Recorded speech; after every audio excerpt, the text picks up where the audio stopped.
Going once, going twice, sold! You're listening to The Property Pod. All right, everyone. Here we are back at the Property Pod for our second week in a row of filming without Aaron at the mics. And I'm joined, like always, with John McGregor. Like your resident stalwart. I tell you what, John, you've already seen me a couple of times. I suck at working these buttons, so please come back as soon as possible, Aaron. Yeah, exactly. And I suppose we could switch it up, mate, and I can try it next time. I would love for you to try these buttons because I'm like a sinking fish over here. I'm like, save me. Man, well, but we got this. We got this. We do indeed. And this week we've been sort of racking our brains thinking, what can we talk about? Which is weird for real estate agents because normally we don't shut up. Isn't that right? No, exactly.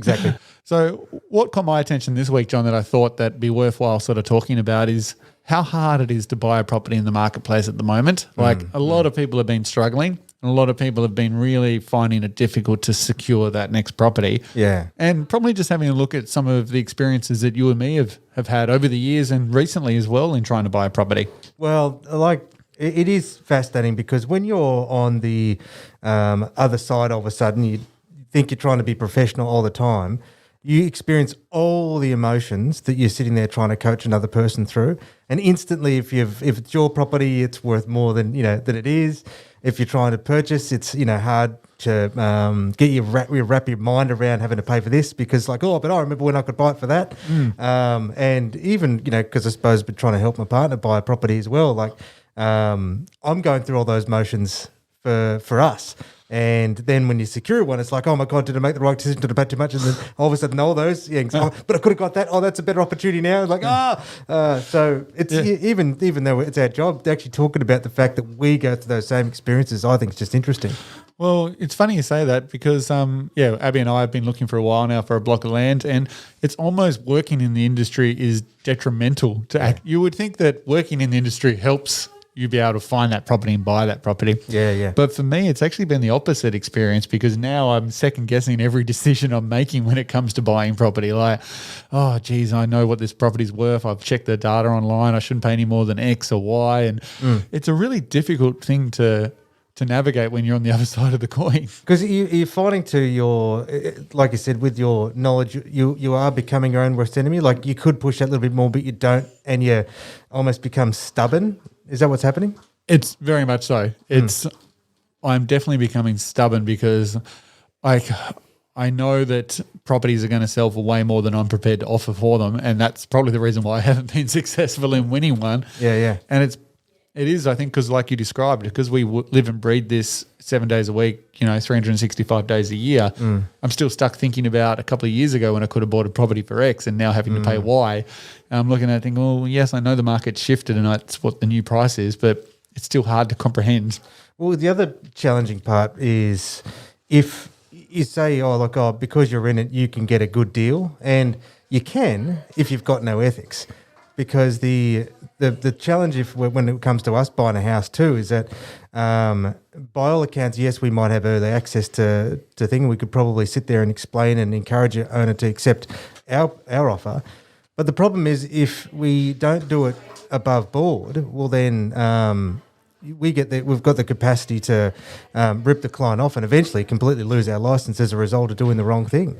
So, even the idea of getting the inside track often doesn't actually work in our favour because, unfortunately, we can't take advantage of it. No, that's exactly right. I find myself hoping that the dream property that I want to buy is listed by another competing agent so that it doesn't end up on the stock in our office here. Because if it ends up here, I'm probably paying 10% more than what anyone else will pay for the property because I want to be able to ensure that I distance myself. Absolutely. And then all the disclosures that come with it. And that was sort of one thing with, I've been wrapping my mind over the last couple of days is I'd always had it in mind that there was something lined up for us that I think would have been perfect for my partner. And at the same problem too is that it'll probably end up outside the realm of what she can afford if it goes to market for sale. So in all respects, the owner would probably be comfortable with what she'd be able to pay. But then as a professional, I know that they'll lose out on a lot of potential income. Yeah. So you can't, make that work. And then we're securing something that's like, it's not what I wanted for her. But the problem is I have to because we can't get what we wanted because it came through our agency. Yeah, definitely. It's such a And look, you guys were making an offer the other night on a property with a competing agent and asked my opinion on it. And it started making me think as well, like having someone in your corner, like you like to speak about all the time, and getting external advice on should we do this, should we not do it.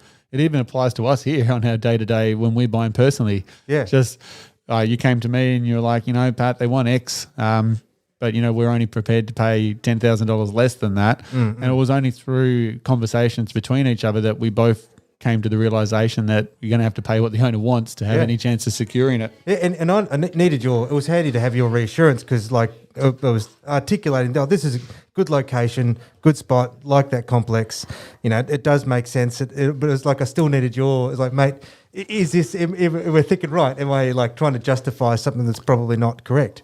Yeah, and look, the way we ended up justifying it was quite an interesting one, and it just refers back to how the market is continuing to grow at the moment. So we've had our good mate Simon Presley, who's reached out to us recently and said that Hobart's got another 20% plus growth this year and a combined 40% growth over the next 2 years. So look, that just sounds so ridiculous, but the way the market's going, it probably will happen. So if you're a buyer out there and you've got yourself to a position where you're one of two buyers that are about to win a property and you're being stubborn like I have been over the last 6 months in buying a place and you're not prepared to pay that extra 10, 20, 30,000, whatever it may be, maybe the right decision is just to pull the trigger and pay that extra bit, because in 2 years' time, you might be kicking yourself that you didn't do it. Well, in our case, it was, an additional 5. Yeah. And then it was like, okay, over next 30 years, is it really going to matter? Probably not. And the other part we looked at that's sort of still giving a little bit of reassurance, even though I'm still nervous about it, is, look, was it at the median asking price around about where units are selling for? And yes, it is. And that's sort of another thing too, I suppose, because it's going to be, it was purchased as an investment just to, get a name attached to a property again.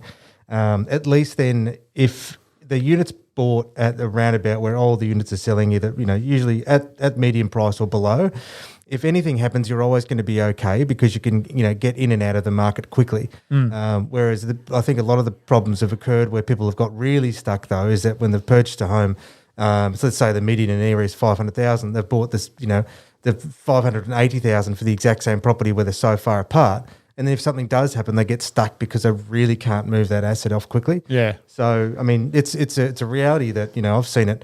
We had to sell it. The biggest loss a client I had to help through was they'd lost $60,000. That was for a property in Old Beach. So it does happen. There's no and that's why that risk assessment is you do what you can. But we were in a situation. It had to be an emotional purchase. Like we were like, okay, fair enough. We'll pay what they have to pay. Yeah. Look, and I think you're right. You made the right call this week, helping secure that property. I think its position, its location, it's a low maintenance property. It's going to be a good investment property for years to come. Hopefully, and that's sort of ultimately, if you look back to the fundamentals, it's in right location, easy access. It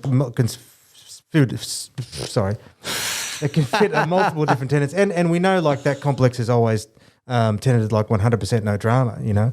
But all that said, you take all the. It's the thing. It's still an emotional move first, and then you try and justify it later.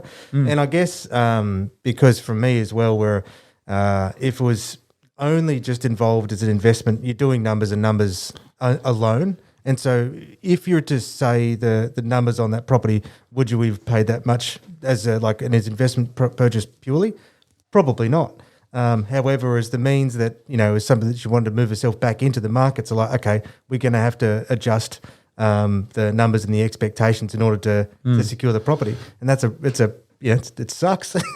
I think it's really hard at the moment as well if you're an investor to buy a property and base it only on numbers with no emotional attachment to it, because the market, it is moving fast, and it's hard to go in and say, well, the rental return on this is X, so therefore I shouldn't pay any more than this price.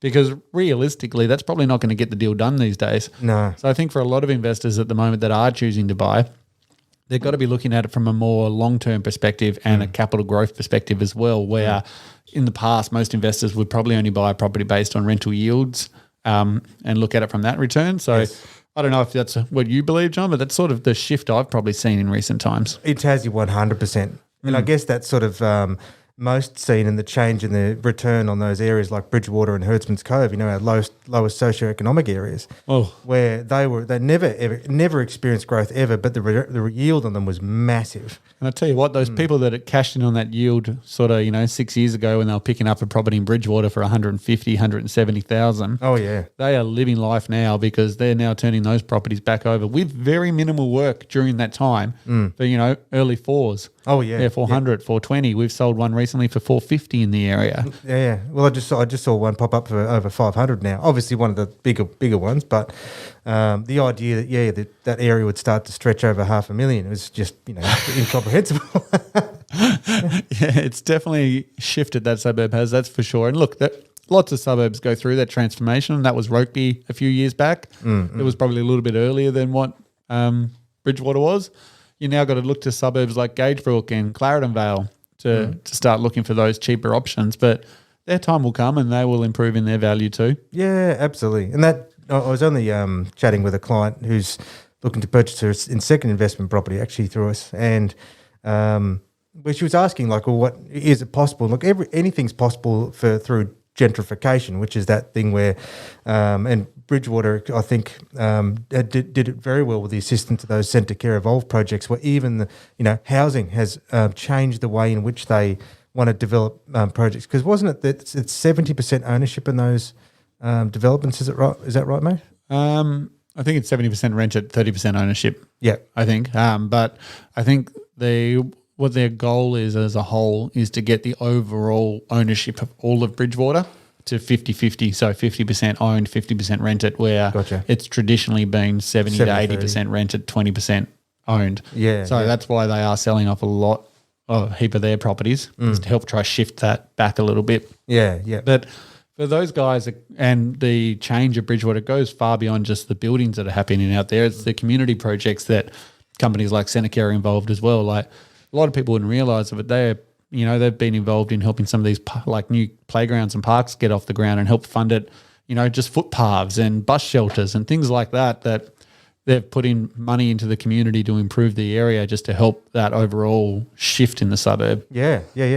Well, see, that's again a really good indicator of where it will move to. And even I find that those that are not, like a new Tasmanians specifically, they don't have that same negative identification with that suburb like a lot of those of us that are born and bred here have. And it's obviously there's still little small pockets, but if just with that positive sense of ownership into that suburb breeds positive sense of ownership in that suburb across the board. So if you can position yourself in those areas with a long-term view, well then obviously it'll perform exceptionally well. Yeah, definitely. Well, I'm just I suppose I'm curious, mate. Like thinking back to your first home, because you guys, did you do a build or did you do a purchase? I can't remember. My first dip into the property industry was actually jumping in the deep end and building a unit complex. Actually, so had a piece of land in Rosetta and developed that into 2 units with the idea of selling one, and that would help offset the money to be able to own a part of the other one. Yeah, gotcha. And at the time, I was new into real estate. I didn't really know what I was doing, but I had some great people around me that helped me through the building process. And I did it as what you call an owner-builder, which is not really done anymore. So normally most people have to go through a building company. Where I did it, I bought the land. I just contracted out the plumber, the electrician, the chippy to do all their bits and pieces to actually build the entire property. Sure. But I was technically the builder. Yeah. So, well, because they've made that a lot tighter and a bit harder these days as well, isn't it? Yeah. So you now do have to have a building license, I believe, to be able to do what I did. So it still all had to go through sign-offs and everything like normal, but I guess I was more like a contract manager, like I was site manager, just making sure the right person had the right tools at the right time. So making sure we ordered the right amount of material in for the chippy to frame up the property and things like that sort of was the job that I was left to do on a weekly basis. Do you think you'd do it again? Yeah, it's busy and there's a lot of extra work involved, and you can definitely see why the building companies save like charge you what they charge because Yeah. there is more to it than just the actual trades on site building the physical property. Just following a plan, Yeah, so there is a lot to it, but no, I'd go again. And it definitely helps set me up to be able to then buy my current property that I live in now. So that was a bonus out of it all. Yeah, and I guess then if you extend that to what the ability to just save a little bit of extra money to get more value out of your investments. Even in your first home, it's that reminder that you don't need to have everything from day one. Obviously, yours is an exceptional example because you started building, but in this instance where you're looking for your first home and you want what you're living in with your parents who have had their second and third move, it's like, no, it's all right, just start small, let yourself play the game of patience. Yeah, and look, you did that very well with your very first investment into the market. Well, I remember your little unit out there at Claremont. Yeah, in a block of 4. It was a good little spot actually, but that was just a simple 2-bedroom unit. I think you only invited me ever once there, but anyway, we'll move past that. And I think it was only because I was picking up Simon. Admittedly, the door was always unlocked, mate, so you could have just rocked up and I would have been fine. There was never any food in the fridge. Sounds like a true uni house. Yeah, it was. But the other thing too is that I get this call from somebody like, oh John, all the phone's ringing. Be like, oh John, all the your beer's gone. I was like, what do you mean? It's like it was like I had a carton there yesterday. Yeah, it's all gone. Yeah, you're gonna need to get some more. It's like, what? I guess that's the risk of the open door policy, John. Yeah.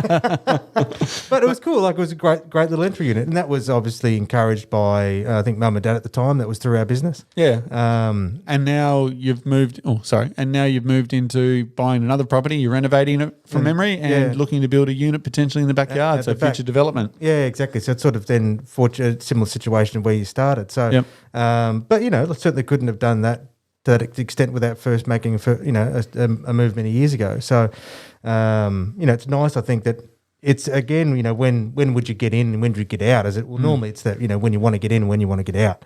I think normally though is that I did like this line is that it's time spent in the market. So time in the market, not timing the market where most fortunes are made. And I think it's that worry constantly is like, am I buying at the wrong time? I'm going to be buying at the wrong time. I'm going to be buying at the wrong time. Well, now, if people spend 40, 50 years within a property market, and I guess provided you're looking at all those little fundamentals, you're not trying to be too smart by buying out in a mining town, thinking you can get in a massive bank really quickly, you'll be okay. Yep. And you can and that was sort of, I suppose, going back to the property that we've just bought, is it all right? It was nervous getting it, but you know what? All the fundamentals are still there, so we'll be okay.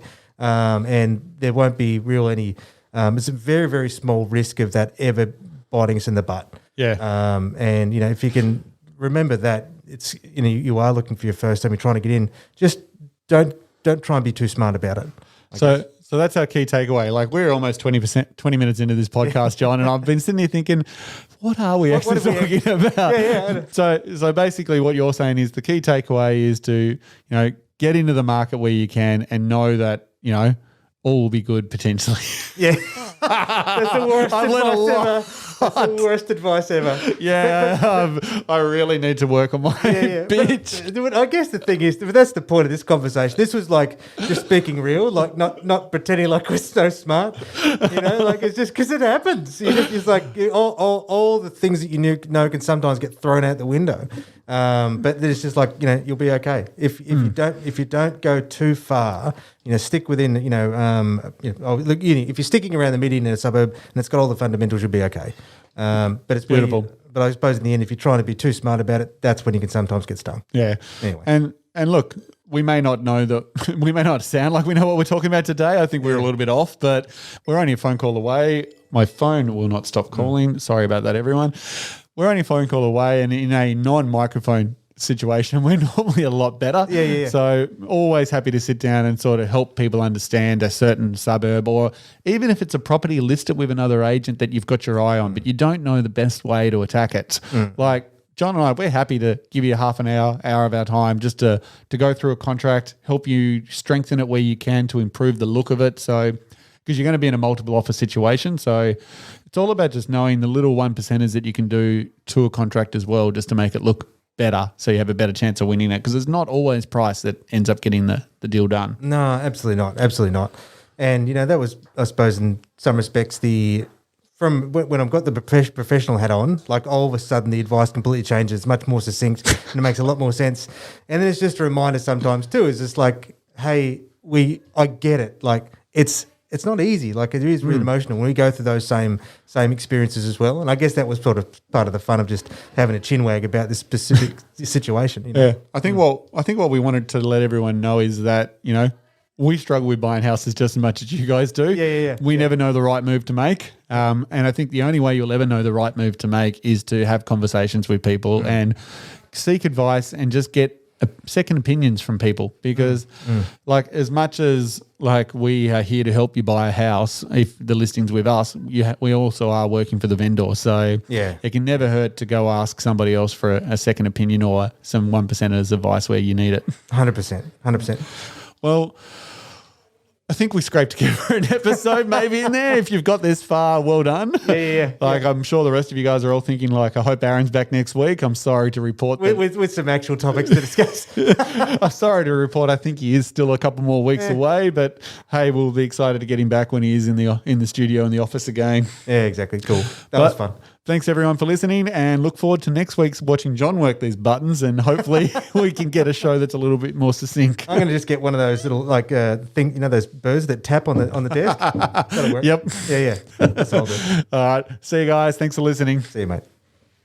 You have been listening to The Property Pod, recorded and edited by 414 Media House in conjunction with 414 Property Code. This podcast is general information only, and the thoughts and views expressed is the opinion of our panel, and listeners should always seek then use their own investigation into any topic we discuss to ensure they fully understand their own situation. It does not constitute and should not be relied on as purchasing, selling, financial or investment advice or recommendations, express or implied, and it should not be used as an invitation to take up any agent or investment services.